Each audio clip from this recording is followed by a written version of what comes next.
The pentacle.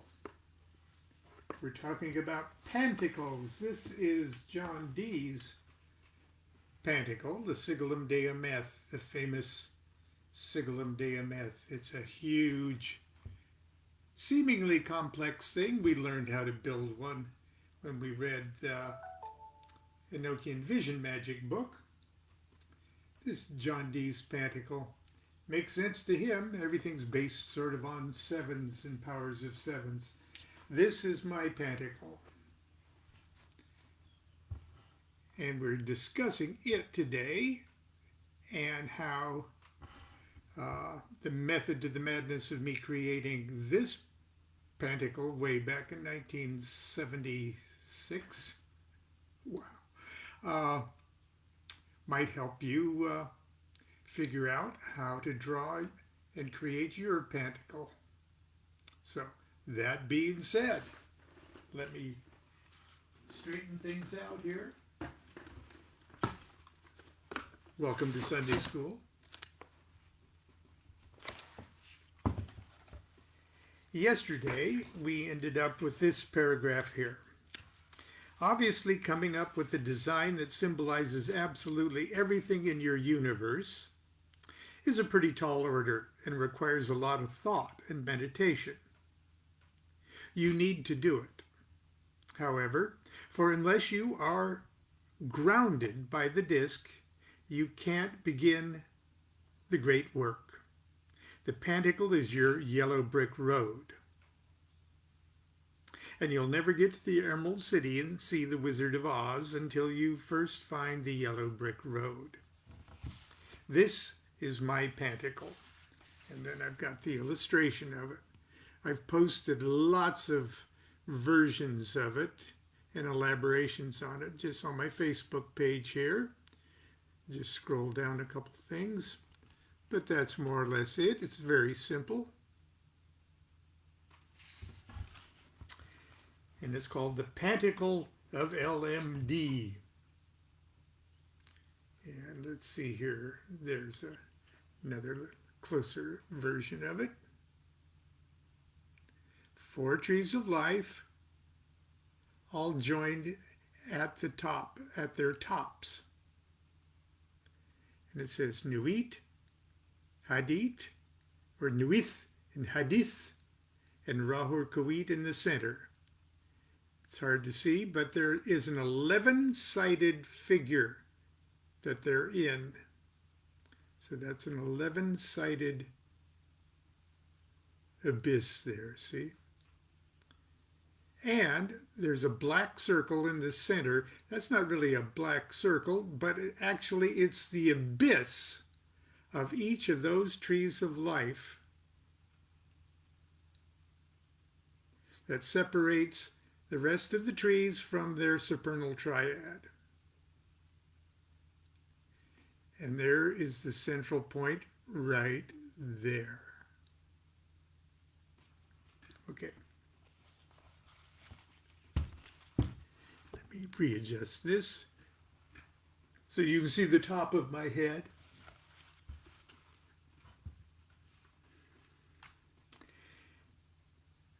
I designed it in August of 1976, following my first degree initiation into the OTO. Now, I'm going to digress for a second here. It's part of the footnote too. Officially, or technically, the OTO's first degree is the second initiation into the order. Prior to this is a 0 degree, preliminary ritual, or called Minerval. I received my Minerval initiation on November 15th, 1975.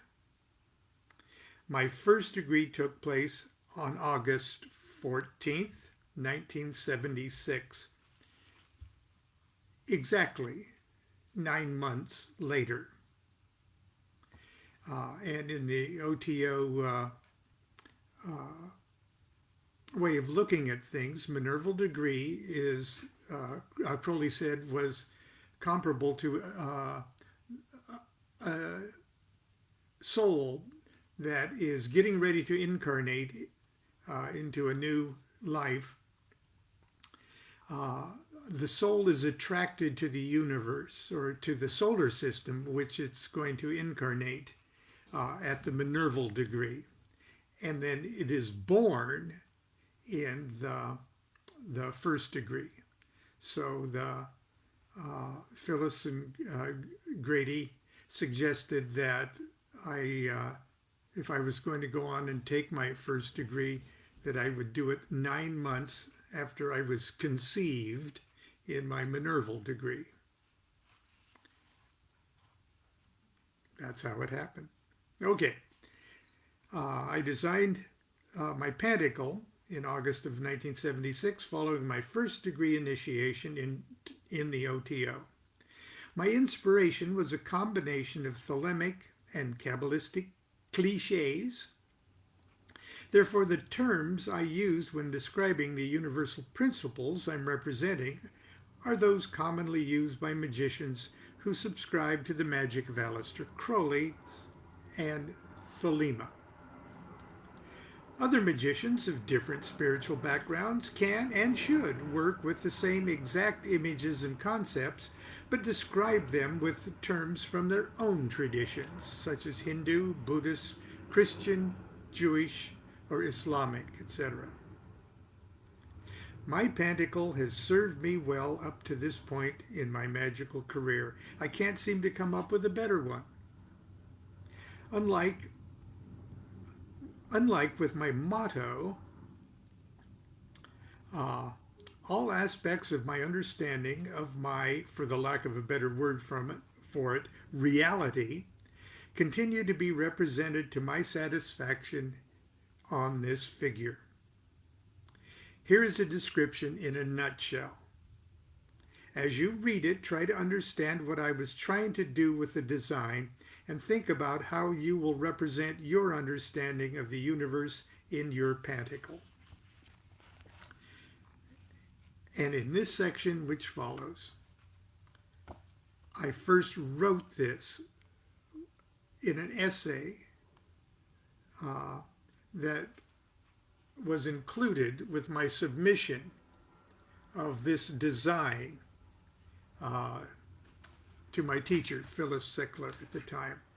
So this is the essay that I wrote in 1976 to accompany my submission of my pentacle image.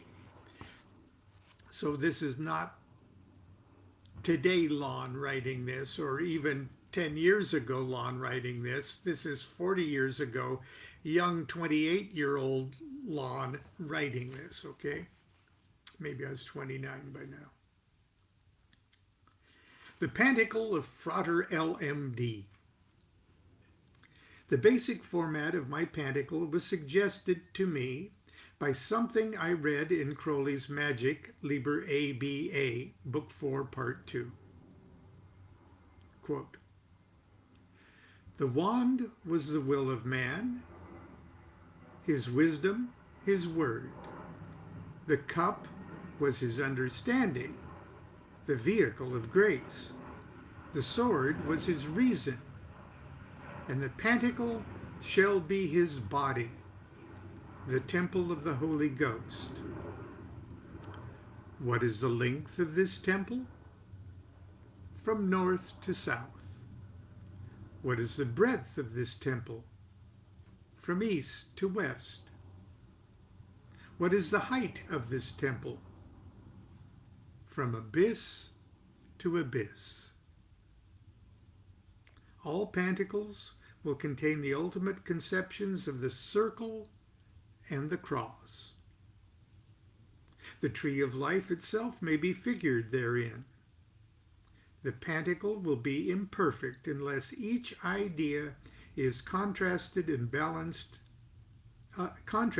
balanced manner with its opposite, and unless there is a necessary connection between each pair of ideas and every other pair." Unquote.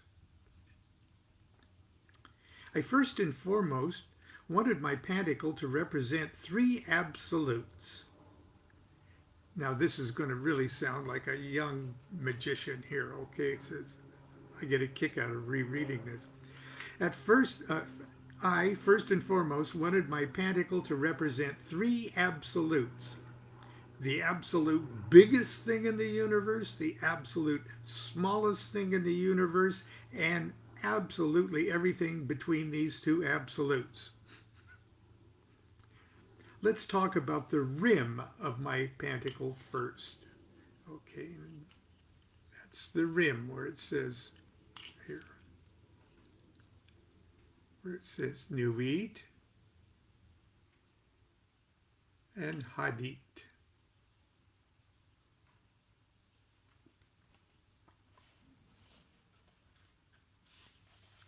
The first two ultimate conceptions in my magical reality are two infinites, the infinite out and the infinite in.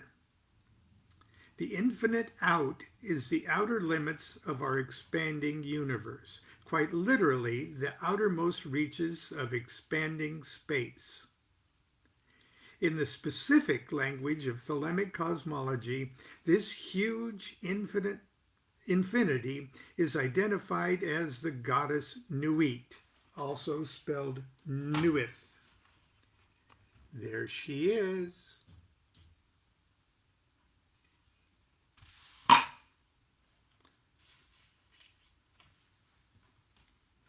The Egyptian sky goddess, whose very body is the starry universe.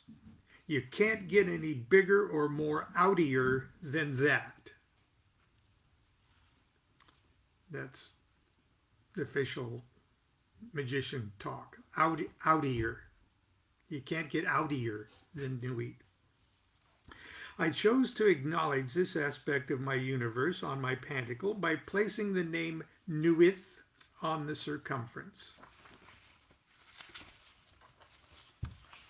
Furthermore, because the pantacle will be imperfect unless each idea is contrasted in a balanced manner with its opposite, unquote, I chose to also acknowledge on the rim of my pantacle the opposite infinity.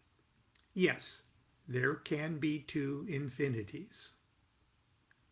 Because the circumference, Nuit, is in a very real sense everywhere, so too must the theoretical center of this everywhereness. This tiny inness is identified as the god Hadit, also spelled Hadith. There's that winged solar disk there.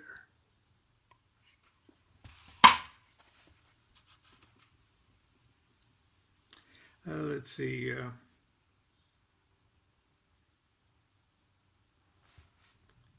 Where it said,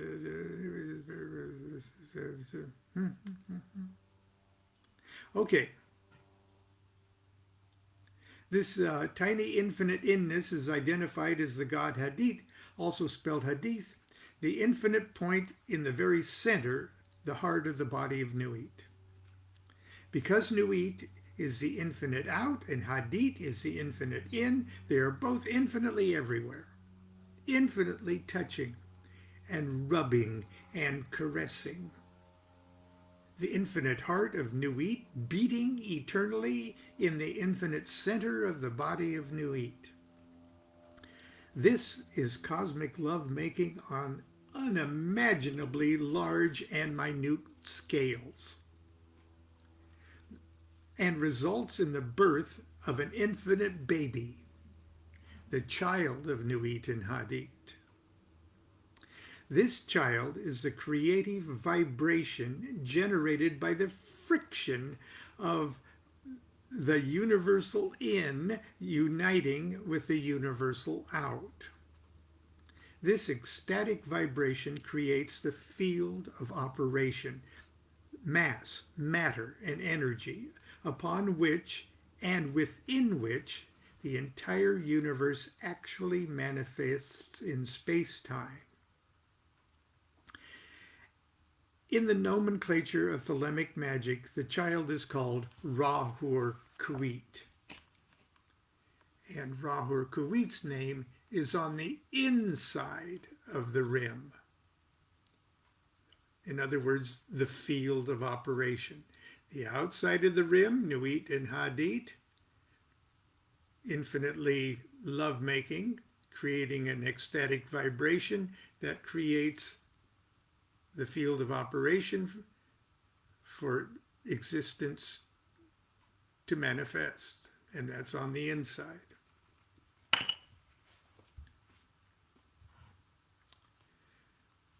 I placed his name not on the outer perimeter of the pentacle with his infinitely abstract and unmanifest parents, but on the inside of the perimeter of the pentacle, to illustrate the manifest nature of this field of operation.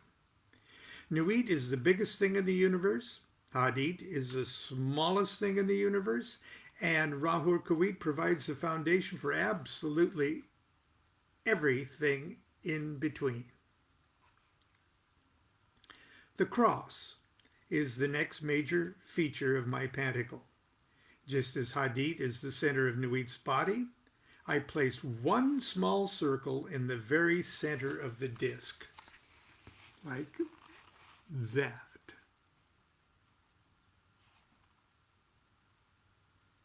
So see, we got our Nuit and our Hadit, our Ra-Hoor-Khuit inside an 11-sided figure, and a point, a circle, a singularity right there in the middle.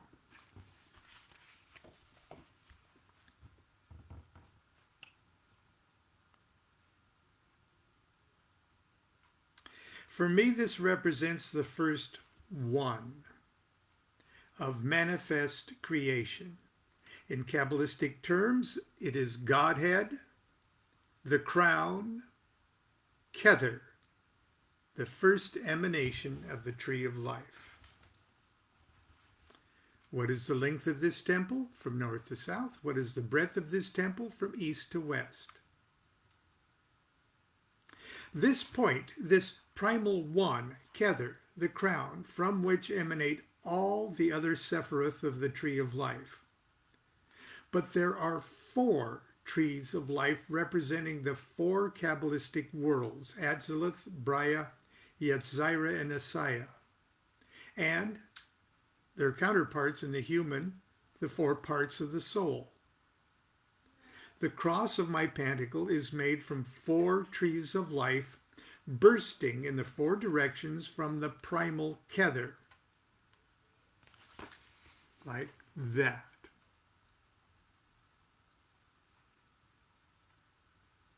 Now, if we counted all of the Sephiroth in 4 trees of life, it may appear that there's 40 total Sephiroth, but actually everything that's going to be a something springs from that center point. They all spring from Kether.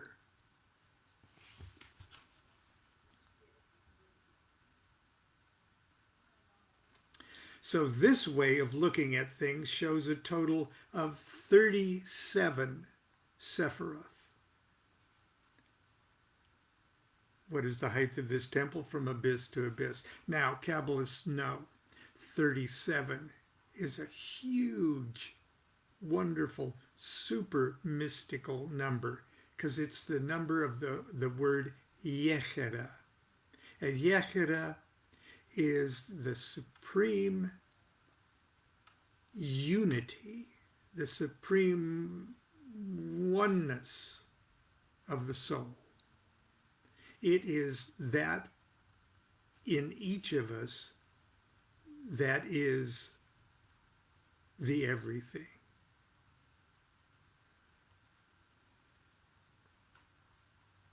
I now draw your attention to the black 11-sided abyss between the perimeter and the central field. Okay, see that 11-sided figure there?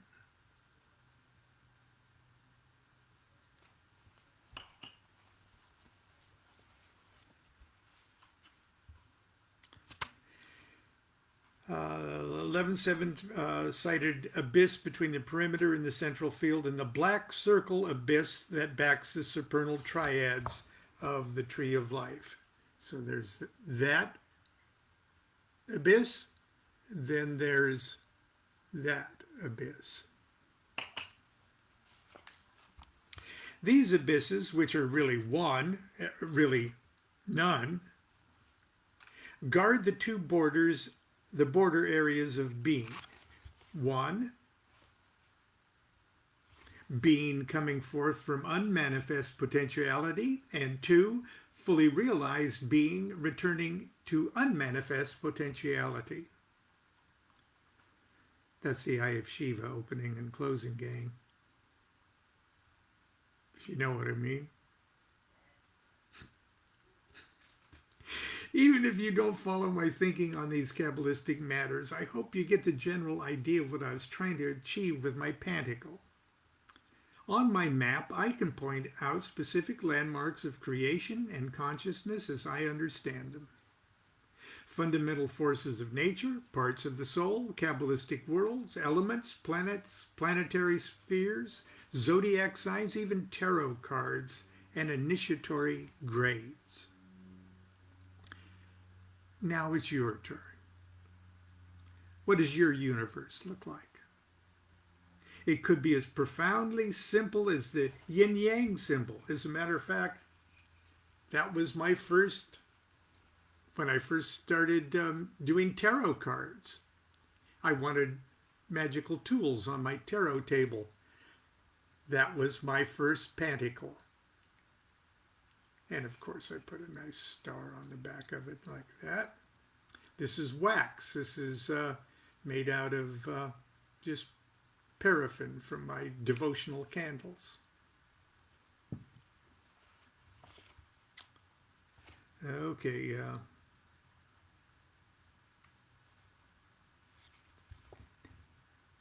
Every time I digress, I lose my place. Sorry about that.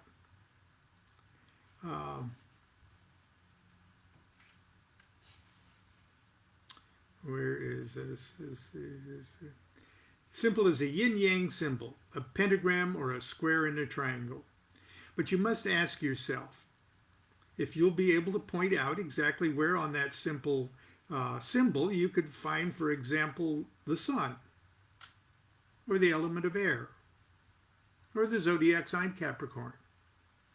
What combination of words, symbols, and figures do you need to assemble to represent your idea of infinite space, or exactly where you could pinpoint your present degree of initiation or illumination? Where is the next step in your spiritual evolution? Can you point it out there? Can you answer any of those questions with that?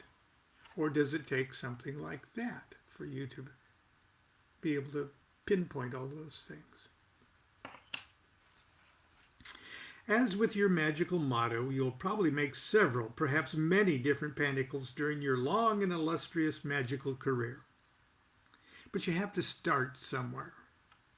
And you have to start sometime, and that time is now.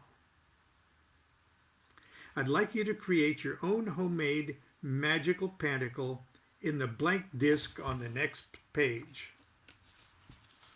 And I wasted space by giving you a nice place to put your own homemade magical pentacle.